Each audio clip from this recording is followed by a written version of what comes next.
Halo semua, Assalamualaikum warahmatullahi wabarakatuh. Selamat berjumpa lagi teman-teman mahasiswa di kelas simulasi data dengan saya, Ibu Riri Fajria, Eskom MMM.com. Dan pada saat ini kita akan membahas topik pertemuan 8, yaitu tentang pola hubungan antara variabel dalam dataset. Adapun pokok-pokok pembahasan pada pembelajaran di pertemuan ini adalah membahas tentang bagaimana konsep kita yang akan melakukan pengujian sebuah data dengan metode yang ada di dalam data science dan memahami pola hubungan antara variabel dalam dataset. Adapun capaian kompetensi yang diharapkan dapat dicapai oleh teman-teman mahasiswa dalam pembelajaran di topik pertemuan 8 ini adalah diharapkan teman-teman mahasiswa memiliki pemahaman dan mampu memahami pola hubungan antara variabel dalam dataset. Nah, apa yang dimaksud dengan pola hubungan antara variabel dalam dataset? Untuk memahami pola hubungan antara variabel dalam dataset merupakan langkah kunci atau bisa dikatakan sesuatu yang fundamental dalam proses analisis data, khususnya dalam pendekatan metode data science.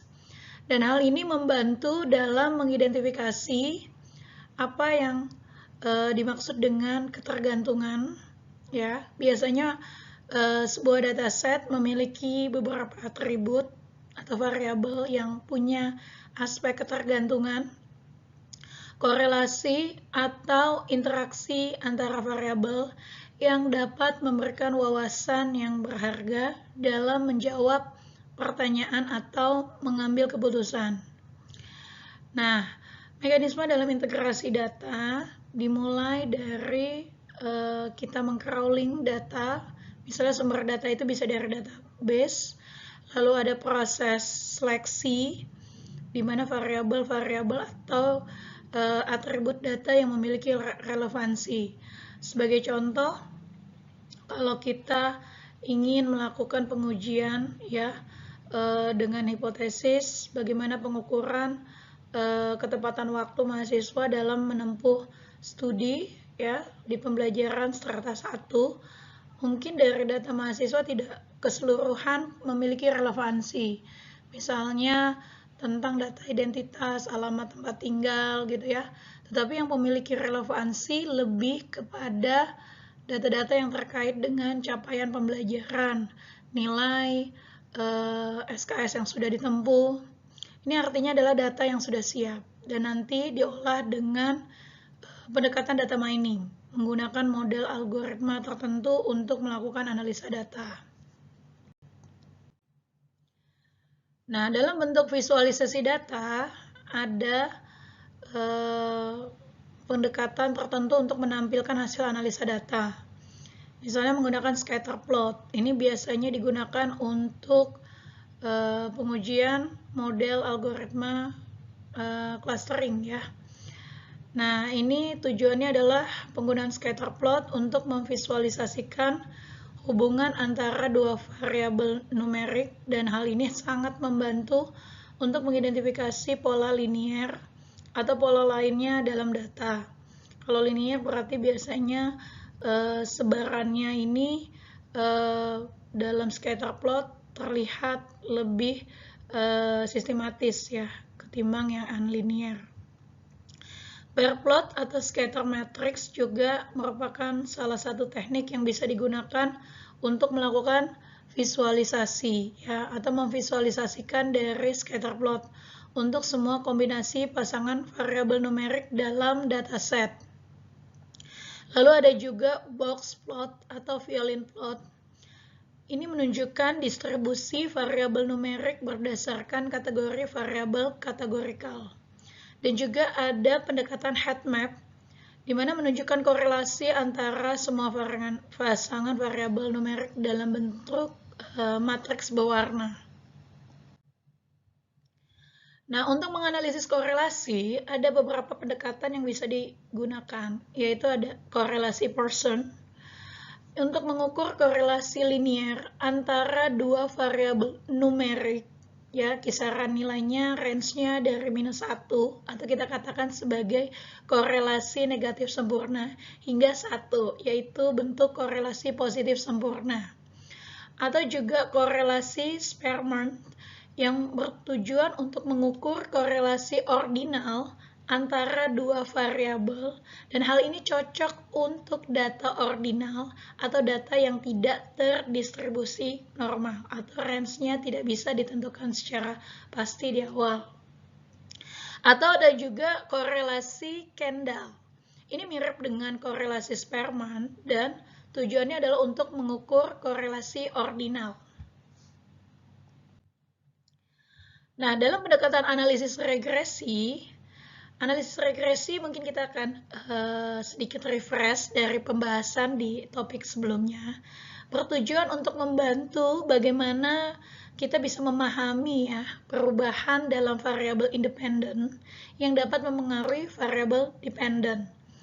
Nah, contohnya misalnya minat beli. Minat beli ini sebagai variabel dependen yang punya ketergantungan dengan variabel independen seperti harga, jenis produk, bagaimana bentuk promosi, dan lain sebagainya. Namun perlu diingat bahwa regresi hanya menggambarkan hubungan statistik, bukanlah bukti kausalitas. Koefisien regresi menunjukkan perubahan dalam variabel dependen ketika variabel independen meningkat satu satuan dengan variabel independen lainnya yang konstan. Intercept atau bias di dalam analisis regresi ini adalah nilai perkiraan variabel dependen ketika semua variabel independen bernilai 0. Dan tentunya, pastinya di dalam analisis regresi kita harus menentukan pengujian hipotesis terhadap koefisien regresi untuk kita mengetahui bagaimana tingkat pengaruh atau prediktor antara variabel respon yang punya ketergantungan terhadap variabel independen. Nah, untuk analisis distribusi, ya biasanya bisa menggunakan metode simulasi datanya dengan histogram atau bentuk grafik dalam batang. Tujuannya adalah untuk memvisualisasikan distribusi frekuensi variabel numerik. Density plot ini juga mirip dengan histogram. Tujuannya untuk menunjukkan distribusi data secara kontinu dengan kurva kontinu. Atau ada juga QQ plot. Nah, ini digunakan untuk membandingkan distribusi data dengan distribusi yang diharapkan, yaitu misalnya distribusi normal. Jika berencana untuk menggunakan model statistik yang mengasumsikan distribusi tertentu, misalnya regresi linear yang mengasumsikan residual terdistribusi normal, ini penting untuk memeriksa apakah asumsi distribusi dapat terpenuhi. Analisis distribusi membantu memahami bagaimana data tersebar dalam variabel-variabel yang ada di dalam dataset. Dan ini penting untuk menentukan jenis analisis yang kita bisa lakukan untuk pengujian model machine learning berikutnya. Lalu ada juga dikenal dengan analisis interaksi, dimulai dari interaction plot. Ini digunakan untuk memvisualisasikan interaksi antara dua variabel kategorikal terhadap variabel numerik. Dan juga ada counter plot menunjukkan pola interaksi antara dua variabel numerik pada 3 dimensi. Berdasarkan analisis interaksi, dapat mengambil kesimpulan tentang bagaimana hubungan antara variabel-variabel berubah tergantung pada variabel pengendali. Dan ini dapat memberikan kita wawasan lebih mendalam tentang hubungan kompleks di dalam sebuah data atau dataset yang akan kita gunakan untuk melakukan pengujian analisis. Analisis interaksi ini kita bisa manfaatkan untuk memahami bagaimana efek suatu variabel pada variabel lainnya dapat berubah proses ketergantungannya dan juga mungkin untuk menggali lebih jauh ya tentang dinamika keterkaitan antar variabel di dalam data. Atau juga bisa ada pengujian dengan analisis ANOVA atau UGT. Di sini digunakan untuk membandingkan rata-rata atau distribusi antara kelompok-kelompok variabel kategorikal. Dalam pengujian ANOVA atau Analysis of Variance dan UJT adalah dua jenis uji di dalam metode statistik yang digunakan untuk membandingkan rata-rata antara kelompok variabel kategorikal atau untuk membandingkan rata-rata antara dua kelompok. Dalam konteks pola hubungan antara variabel dalam dataset, keduanya dapat membantu untuk mengidentifikasi apakah ada perbedaan signifikan dalam rata-rata antara kelompok-kelompok variabel. Analisis ANOVA dan UJT ini saling membantu untuk proses mengidentifikasi perbedaan rata-rata antara kelompok variabel di dalam dataset. Dan pemilihan metode tergantung pada jenis kelompok yang akan dibandingkan dengan tujuan analisis yang digunakan. Nah, untuk pendekatan data historical yang punya ketergantungan dengan waktu bisa menggunakan pendekatan analisis time series. Nah, analisis time series ini merupakan pendekatan yang digunakan untuk menganalisis data yang dikumpulkan pada interval waktu yang dilakukan secara berurutan atau kontinu.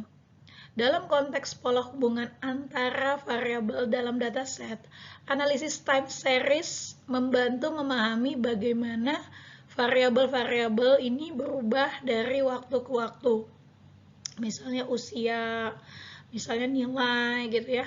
Dan ini bisa membantu dalam proses identifikasi pola, tren, musiman, serta fluktuasi dalam data yang punya keterkaitan dengan perubahan waktu.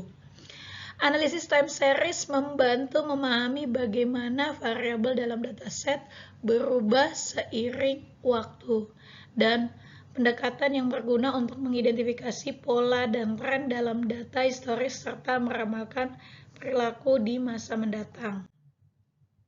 Ini contoh scatter plot ya, yang merupakan bentuk visualisasi yang paling sederhana dan berguna untuk memahami pola hubungan antara dua variabel numerik dalam sebuah dataset. Scatter plot menampilkan titik-titik pada bilangan Cartesian ya, sumbu X dan Y. Nah, di mana di sini ya sumbu X mewakili setiap satu variabel, begitu juga sumbu Y mewakili variabel lainnya. Setiap titik pada plot mewakili satu observasi dalam dataset. Jadi ya sebaran seperti inilah contoh implementasi dari scatter plot visual. Interpretasi hasil korelasi. Jika nilai positif mendekati 1, menunjukkan bahwa korelasinya adalah positif yang kuat. Di mana jika satu variabel meningkat, yang lainnya justru juga akan punya dampak meningkat. Untuk nilai negatif mendekati -1, menunjukkan hubungan korelasinya adalah negatif yang kuat. Di mana jika satu variabel meningkat, yang lain cenderung akan menurun. Jika mendekatinya adalah 0, menunjukkan korelasi yang lemah atau tidak ada korelasi linear atau tidak memiliki ketergantungan antar variabel.